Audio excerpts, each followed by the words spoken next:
আমরা এখন এই দুটো এনট্রপির অবস্থান নির্দেশক সম্পর্কে জানি। এস দিয়ে এনট্রপি বোঝানো হয়। তাপগতিবিদ্যায় এনট্রপির পরিবর্তন সমান হলো সিস্টেমে যুক্ত তাপ ভাগ যে তাপমাত্রায় ওই তাপ যুক্ত হয়েছিল সেই তাপমাত্রা। তাই তাপ যোগ করার সময় যদি তাপমাত্রা বদলে যায়, সাধারণত এমনটাই হয়, সেক্ষেত্রে ক্যালকুলাসের সাহায্যে হিসেবটা করতে হবে।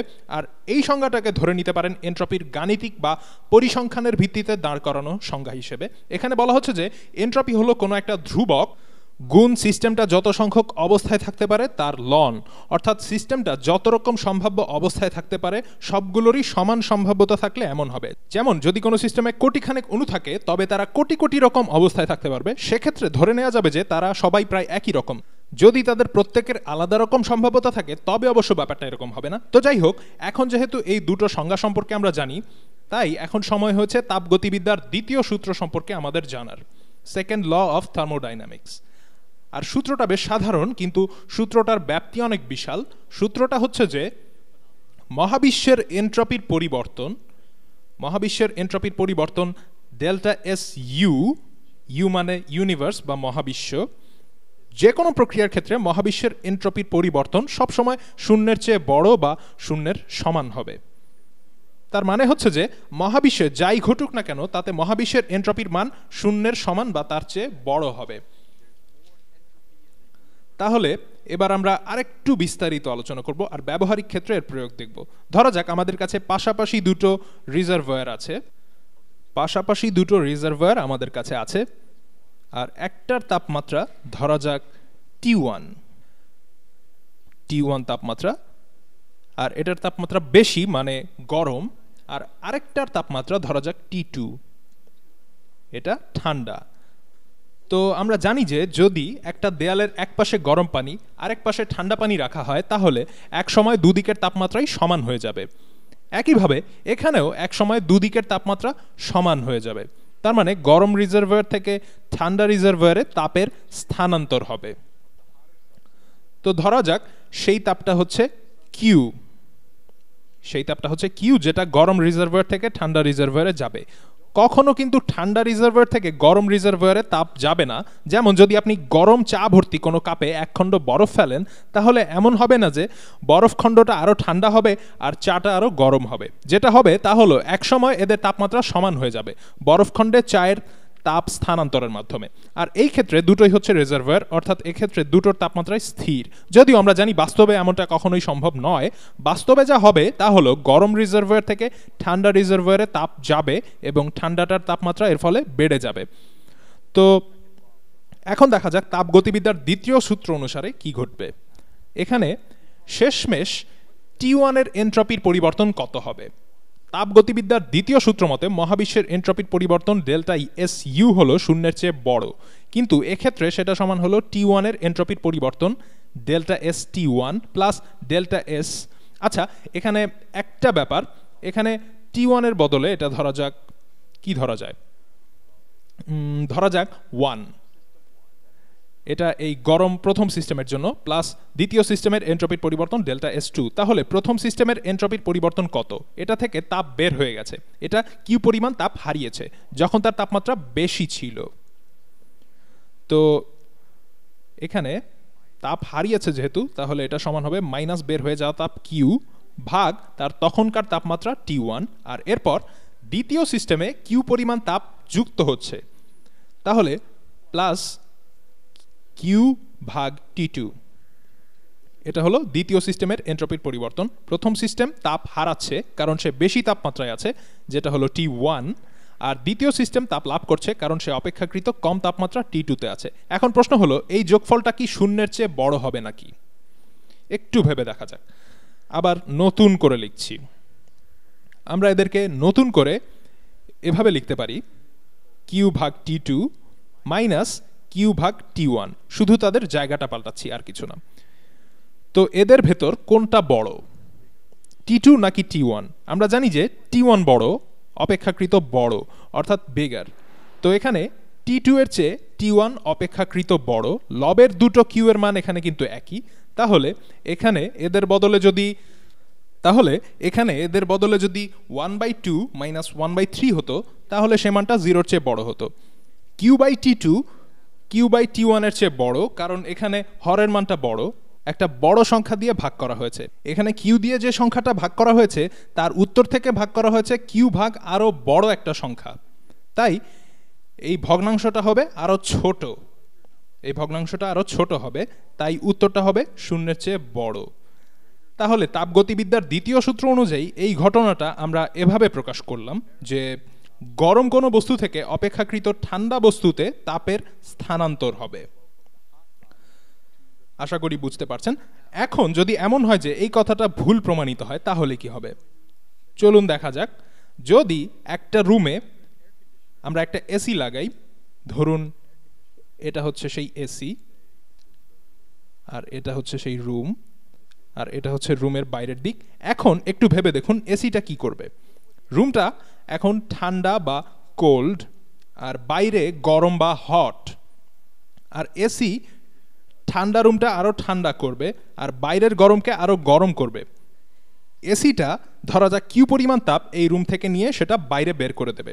এসিটা ঠান্ডা রুম থেকে তাপ নেবে আর বাইরের গরমে সেই তাপ ছেড়ে দেবে, তার মানে তাপগতিবিদ্যার দ্বিতীয় সূত্রটা এখানে খাটছে না। তাহলে কি সূত্রটা ভুল? ভুল নয়।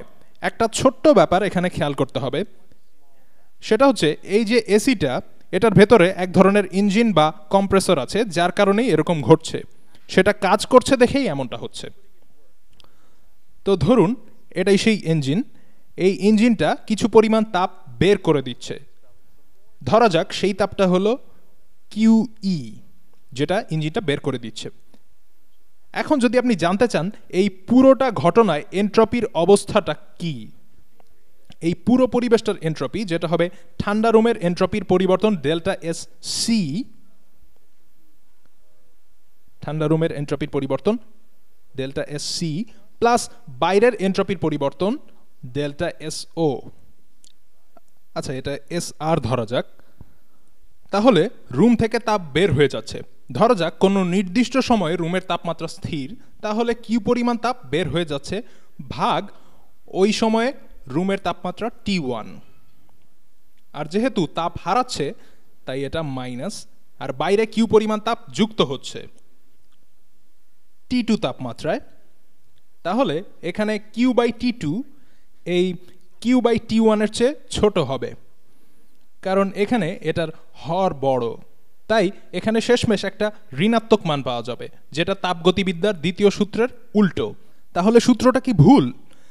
এখানে একটা ছোট্ট জিনিস কিন্তু আমরা ধরিনি, ইঞ্জিনটাও কিন্তু বাইরে কিছু তাপ দিচ্ছে, তাই এখানে আরও যোগ হবে ইঞ্জিনের ছেড়ে দেওয়া তাপ কিউই ভাগ বাইরের তাপমাত্রা T2।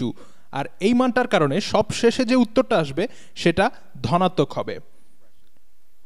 এই মানটার কারণে পুরো পরিবেশটার এনট্রপির মান ধনাত্মক হবে। তো আশা করি বুঝতে পেরেছেন। এবারে এনট্রপির সংজ্ঞাটা একটু ভালো করে দেখা যাক। তো প্রাথমিকভাবে রসায়নে এনট্রপি এভাবে পড়ানো হয় যে এনট্রপি মানে হচ্ছে বিশৃঙ্খলা বা ডিসঅর্ডার। এনট্রপি মানে হচ্ছে ডিসঅর্ডার, এবং এটা সত্যি। এনট্রপির মানে যদিও বিশৃঙ্খলা, কিন্তু শব্দটা ব্যবহারের সময় খুবই সতর্ক থাকতে হবে। কারণটা এখনই বুঝতে পারবেন। সাধারণত এনট্রপির ধারণাটা এভাবে দেয়া হয় যে একটা ক্লিন বা পরিষ্কার কোনো রুম, ধরুন আপনার বেডরুম, এরপর সেটা নোংরা বা ডার্টি হয়ে গেল, তাহলে নোংরা রুমের বিশৃঙ্খলা পরিষ্কার রুমের চেয়ে বেশি। কিন্তু এখানে এনট্রপির কোনো ব্যাপার নেই, এই কারণে এই উদাহরণটা খুব একটা ভালো উদাহরণ নয়। লিখে দিচ্ছি তাহলে, নট আ গুড এক্সাম্পল। কারণটা কি? কারণ নোংরা এবং পরিষ্কার দিয়ে রুমের অবস্থা বোঝানো হয়। মনে রাখবেন এনট্রপি হলো একটা ম্যাক্রো স্টেট ভেরিয়েবল বা ম্যাক্রো অবস্থা নির্দেশক, মানে এটা প্রত্যেকটা কণার অবস্থা ব্যাখ্যা করে না। এটা থেকে বোঝা যাবে যে প্রত্যেকটা কণার অবস্থা জানতে কতটা সময় লাগবে সেটা। আরও বোঝা যাবে যে সিস্টেমটা কত রকম বা কত সংখ্যক অবস্থায় থাকতে পারে সেটা। তো এখানে নোংরা আর পরিষ্কার হলো একই রুমের দুটো আলাদা অবস্থা। যদি দুই ক্ষেত্রেই রুমের তাপমাত্রা, অণুর সংখ্যা ইত্যাদি সব একই হয়, তবে দুক্ষেত্রেই এনট্রপি সমান হবে। তার মানে এটা বলা যাবে না যে নোংরা রুমের এনট্রপি পরিষ্কার রুমের চেয়ে বেশি। যেমন ধরুন কোনো একটা নোংরা এবং ঠান্ডা রুম, একটা নোংরা এবং ঠান্ডা রুম, ডার্টি কোল্ড রুম। তারপর সেই রুমে গিয়ে আমি সেটা পরিষ্কার করলাম। এর ফলে সিস্টেমে অনেক তাপ যুক্ত হলো এবং সেখানে আমার ঘাম পড়ে রইল, তার তাপমাত্রা বেড়ে এখন গরম এবং পরিষ্কার রুমে সেটা পরিণত হলো। এবারে সেটা হট এবং ক্লিন রুমে পরিণত হলো, যেখানে অনেক ঘাম পড়ে রয়েছে, অর্থাৎ উইথ সোয়েট মানে এখানে এখন আগের চেয়ে বস্তুর পরিমাণ বেশি, আর যেহেতু এখন তাপমাত্রা বেশি তাই রুমের কণাগুলোর সম্ভাব্য অবস্থার সংখ্যাও বেড়ে যাবে, কারণ তাপমাত্রা বাড়লে গড় গতিশক্তিও বাড়ে, কণাগুলোর বিভব শক্তি বেড়ে গিয়ে তাদের সম্ভাব্য অবস্থার সংখ্যাও আগের চেয়ে বাড়বে। তাই এক্ষেত্রে বলা যাবে যে একটা নোংরা ঠান্ডা রুমের চেয়ে পরিষ্কার গরম রুমের এন্ট্রপি বেশি। তার মানে একটা রুমে গিয়ে আমি সেটা পরিষ্কার করলাম, আর তাই সেটার তাপমাত্রা বেড়ে যাবে এবং এন্ট্রপিও বেড়ে গেল। তাহলে ডিসঅর্ডার বা বিশৃঙ্খলা দিয়ে আসলে এখানে কি বোঝানো হচ্ছে একটু ভেবে দেখুন। ডিসঅর্ডার বা বিশৃঙ্খলা দিয়ে আসলে কি বোঝানো হচ্ছে? ধরা যাক আমরা একটা বল নিলাম, বলটা নিচের দিকে পড়ে গেল এবং একসময় মাটিতে পড়ল। ধরা যাক এটা মাটি। তো এখন প্রশ্ন হতে পারে যে যখন বলটা মাটিতে পড়বে, ধরা যাক সেটা ওপরে ছুঁড়ে মারা হয়েছিল, সর্বোচ্চ বিন্দুতে এটার কিছু বিভব শক্তি ছিল, তারপর যতই পড়ছিল ততই তার গতিশক্তি বাড়ছিল, তারপর মাটিতে পড়ে সে থেমে গেল। তাই প্রশ্ন হতে পারে এত শক্তি গেল কোথায়? শক্তির সংরক্ষণশীলতা নীতি অনুযায়ী তো এমন হবার কথা নয়। এত গতিশক্তি থাকার পরেও বলটা মাটিতে পড়ে থেমে গেল কেন? আসলে শক্তিটা কিন্তু উধাও হয়ে যায়নি। বলটা মাটিতে পড়ার আগে ধরা যাক মাটির অবস্থা মোটামুটি শৃঙ্খল ছিল, মাটির অণুগুলো শৃঙ্খল অবস্থায় ছিল, মাটির অণুগুলো সম্ভবত কাঁপছিল কারণ তাদের কিছু পরিমাণ বিভব শক্তি এবং গতিশক্তি ছিল, আর বলের অণুগুলো কিছুটা কাঁপছিল। বলের অণুগুলো ধরা যাক কিছুটা কাঁপছিল, কিন্তু বলের অণুগুলোর বেশিরভাগের গতিই ছিল নিম্নমুখী। তাহলে যখন বলটা মাটি স্পর্শ করলো তখন আমি আরেকটু ভালো করে এঁকে দেখাচ্ছি। ধরুন এগুলো বলের সামনের দিকের অণু, তারা একটা ল্যাটিস কাঠামোবদ্ধ। তারপর এটা মাটিতে পড়লো বলটা। তো ধরা যাক এগুলো হলো মাটির অণু, আমরা মাইক্রো লেভেলে চিন্তা করছি। তো এখন কি হবে? মাইক্রো লেভেলে আমরা চিন্তা করছি, বলের অণুগুলো মাটির অণুগুলোর সংস্পর্শে এসে তাদের শৃঙ্খলাবদ্ধ নিম্নমুখী গতিশক্তি মাটির অণুগুলোকে দিয়ে দেবে।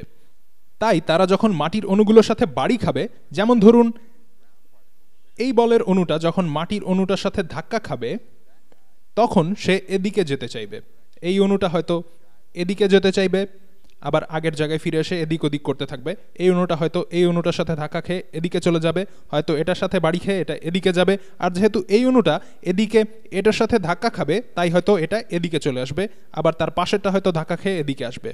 তাহলে দেখা যাচ্ছে যে গতিটা একটা শৃঙ্খলাবদ্ধ গতি ছিল, মানে বলটার অণুগুলোর গতি। যখন বলটা মাটির অণুগুলোর সংস্পর্শে আসলো তখন বলটার অণুগুলোর গতিশক্তি বিভিন্ন দিকে ছড়িয়ে গেল।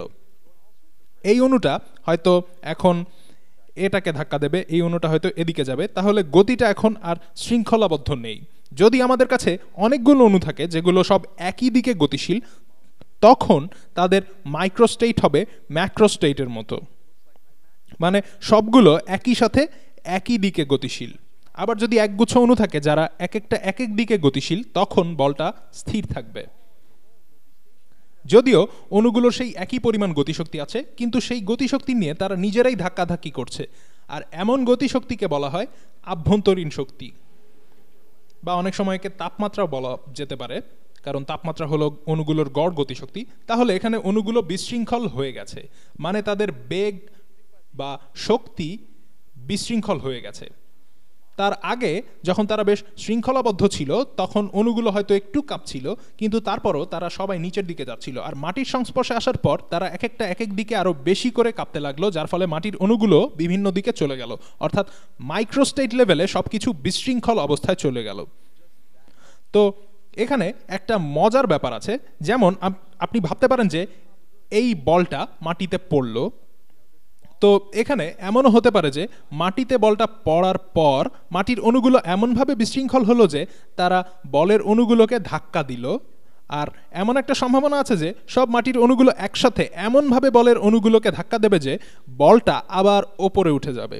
এমন হতে পারে, কিন্তু তার সম্ভাবনা খুবই সামান্য। যেমন ধরুন যে একটা বল মাটিতে পড়ে আছে আর আপনি বলটার দিকে তাকিয়ে আছেন। যদিও এমনটা হবার সম্ভাবনা খুবই খুবই কম এবং আদৌ নাও হতে পারে, হঠাৎ বলটা লাফিয়ে ওপরে উঠে যেতে পারে। এমন হবার সম্ভাবনা খুবই কম যে মাটির অণুগুলো কাঁপতে কাঁপতে একই সময়ে এমনভাবে শৃঙ্খলিত হয়ে একসাথে বলটাকে ধাক্কা দেবে যে বলটা ওপরে উঠে যাবে। হঠাৎ বলটা লাফিয়ে ওপরে উঠে যেতে পারে। এমন হবার সম্ভাবনা আসলেই খুবই কম যে মাটির অণুগুলো কাঁপতে কাঁপতে একই সময়ে এমনভাবে শৃঙ্খলিত হয়ে ধাক্কা দেবে যে বলটা ওপরে উঠে যাবে। আর বাকি সব কিছুর তুলনায় এমনটা হওয়ার সম্ভাবনা বলতে গেলে শূন্য। এমনটা হওয়ার সম্ভাবনা শূন্য।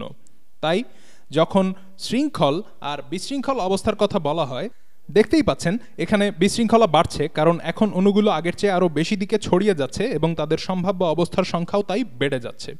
এবং সেটা আমরা আগেও দেখেছি। একদিক থেকে দেখলে এটা এন্ট্রপি ব্যাপারটা অনেকটা ম্যাজিকের মতো, আর আরেক দিক থেকে ভাবলে সেটা বোঝা আসলে কমন সেন্সের ব্যাপার। সম্ভবত আগের ভিডিওতেই আমরা দেখেছিলাম যে এরকম কিছু অণু ছিল একটা জায়গায়, আর তার পাশে এরকম একটা জায়গা ছিল, আর তারপর আমরা মাঝখানের দেয়ালটা সরিয়ে নিলাম। আর তারপর এই অণুগুলো যেখানে আগে দেয়ালে বাড়ি খাচ্ছিল চাপের কারণে, দেয়ালটা চলে যাবার পরে তারা আর বাড়ি না খেয়ে তারা এদিকে যেতে থাকলো, কারণ তাদের সামনে কোনো বাধা ছিল না। তারা বাম দিকে গেলে অন্য অণু বা দেয়ালের গায়ে ধাক্কা খেতে পারে, কিন্তু ডান দিকে তাদের ধাক্কা খাবার সম্ভাবনা বিশেষ করে একদম সামনের অণুগুলোর ক্ষেত্রে শূন্য। তাই পুরো জায়গাটা অণুগুলো দখল করে নেবে। ব্যাপারটা বোঝা বেশ সহজ। আর তাপগতিবিদ্যার দ্বিতীয় সূত্র মতে তাই এই ঘটনার ক্ষেত্রে অণুগুলো পুরো জায়গাটা দখল করে নেবে। আর এমন হবার সম্ভাবনা খুবই কম যে অণুগুলো ফিরে এসে একটা শৃঙ্খল অবস্থায় যাবে। এমন হবার সম্ভাবনা খুবই কম যে অণুগুলো ফিরে এসে একটা শৃঙ্খল অবস্থায় যাবে। যদিও এমন হতে পারে যে এই পুরো জায়গাটা দখল করে নেবার পর তারা ফিরে এসে এমন শৃঙ্খলিত হবে, কিন্তু তার সম্ভাবনা খুবই খুবই কম। ব্যাপারটা আরো ভালো করে খেয়াল করুন। এস হলো একটা ম্যাক্রোস্টেট। কখনো শুধুমাত্র একটা অণুর এন্ট্রপি নিয়ে চিন্তা করা হয় না। যদি একটা নির্দিষ্ট অণুর অবস্থা জানাই যেত, তাহলে এন্ট্রপি নিয়ে কোনো চিন্তা করা লাগতো না, তখন শুধু পুরো সিস্টেমটার কথা চিন্তা করতে হতো। তাই যদি আমরা অণুগুলোর অবস্থান না জানি, শুধু পুরো সিস্টেমটার কথাই চিন্তা করি, তাহলে আমরা জানতেও পারবো না যে এরকম হয়েছে। এখানে কি হয়েছে তা আমরা কিন্তু জানতে পারবো না। আমরা যা করতে পারি তা হলো পরিসংখ্যানের ভিত্তিতে অণুগুলোর বিভিন্ন বৈশিষ্ট্য, যেমন চাপ, তাপমাত্রা ইত্যাদি ম্যাক্রোস্টেটগুলো দেখতে পারি।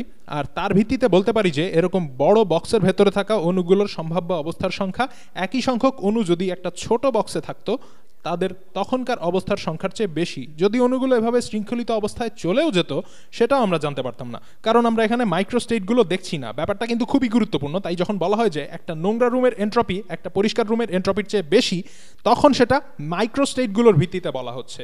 কিন্তু এন্ট্রপি আসলে কোনো কিছুর ম্যাক্রো অবস্থা বোঝায়। যেমন যদি বলা হয় যে কোনো রুমের একটা নির্দিষ্ট পরিমাণ এন্ট্রপি আছে, তার মানে এন্ট্রপি সরাসরি ওই রুমটার সাথে সম্পর্কিত। কিন্তু রুমটার ভেতরে আসলে কি ঘটছে তা কিন্তু আমরা জানি না। আমরা শুধু জানি যে রুমটায় কি কি আছে, রুমের তাপমাত্রা, রুমের চাপ ইত্যাদি আমরা জানি, মানে সাধারণ ম্যাক্রোস বৈশিষ্ট্যগুলো আমরা জানি। আর ওই রুমের এন্ট্রপি থেকে আমরা বুঝতে পারবো যে ওই রুমটার সম্ভাব্য কত রকম মাইক্রোস্টেট থাকতে পারে। আর আসলে ইনফরমেশন এন্ট্রপি বলে আরেকটা কথা আছে, যার মানে হলো যে পরিমাণ ইনফরমেশন পেলে কোনো নির্দিষ্ট সময়ে কোনো সিস্টেমের সব অণুগুলোর অবস্থা বা মাইক্রোস্টেটগুলো ওই নির্দিষ্ট সময়ের জন্য ঠিকভাবে ব্যাখ্যা করা যাবে। তো যাই হোক, এন্ট্রপি সম্পর্কে প্রচলিত ধারণাটা যে ভুল, আশা করি সেটা বুঝতে পেরেছেন, এবং আশা করি এন্ট্রপি সম্পর্কে আরেকটু ভালো ধারণা আপনাদের হয়েছে।